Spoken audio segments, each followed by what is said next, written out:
vaut tard que jamais. 150 ans après sa construction, la basilique du Sacré-Cœur de Montmartre va être classée monument historique. Nous imaginions sans doute qu'elle était depuis longtemps. Eh bien, pas du tout.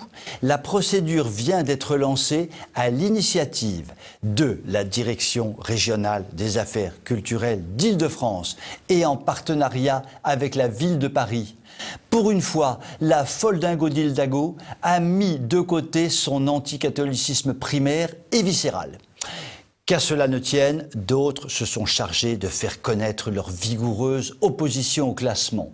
Élus communistes, dignitaires francs-maçons, associations laïcardes, tous les représentants des ligues de la vertu républicaine se sont levés contre cette décision.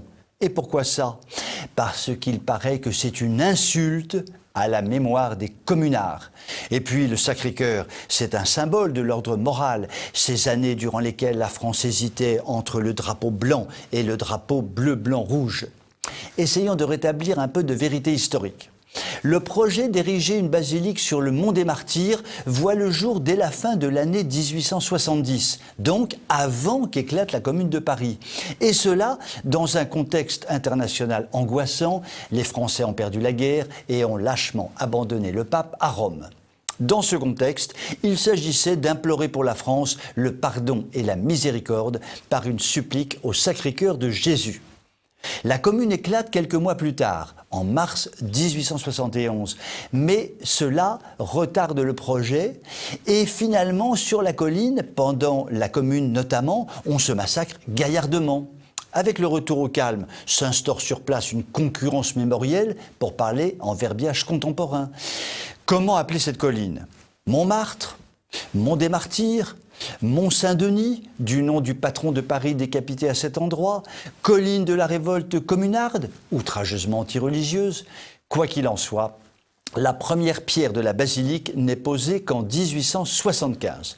Et finalement, la basilique du Sacré-Cœur est achevée en quelques années et devient un monument incontournable de la capitale.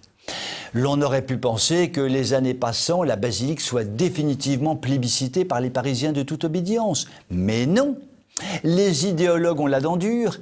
Il y a quelques années, à l'occasion d'un budget participatif, Yann Brossat, élu communiste de la capitale, avait proposé la destruction pure et simple de la basilique, suggérant même la démolition totale, entre guillemets, de ce qu'il appelle la entre guillemets encore, la verrue versaillaise. Et tout cela à l'occasion d'une grande fête populaire.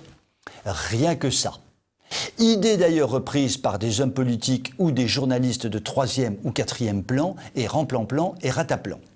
Nous rappellerons utilement à notre élu communiste, probablement adepte des crimes staliniens, ainsi qu'à ses comparses de 3e ou 4e zone, que le Sacré-Cœur est aujourd'hui le monument le plus visité de Paris et est connu du monde entier. Concrètement, cela signifie que chaque année, la Sainte Basilique rapporte via le tourisme et les affaires qu'il génère un certain nombre d'euros sonnants et trébuchants que nos gauchistes patentés sont bien heureux de trouver dans les caisses de la mairie de Paris. Cela peut servir pour financer les délires LGBT par exemple, mais les révolutionnaires du XXIe siècle sont trop obtus pour comprendre que la basilique du Sacré-Cœur est mise à contribution pour servir leurs médiocres intérêts.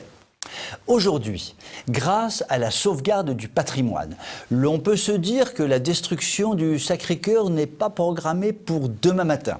Nous respirons, mais attention, les déconstructeurs hystériques veillent. Pour conclure, remettons donc au goût du jour le cantique qui fit la joie des années 1870, Dieu de clémence, ô Dieu vainqueur, sauvez Rome et la France au nom du Sacré-Cœur. Sur cette conclusion céleste, je vous souhaite une très belle soirée et je vous dis à demain.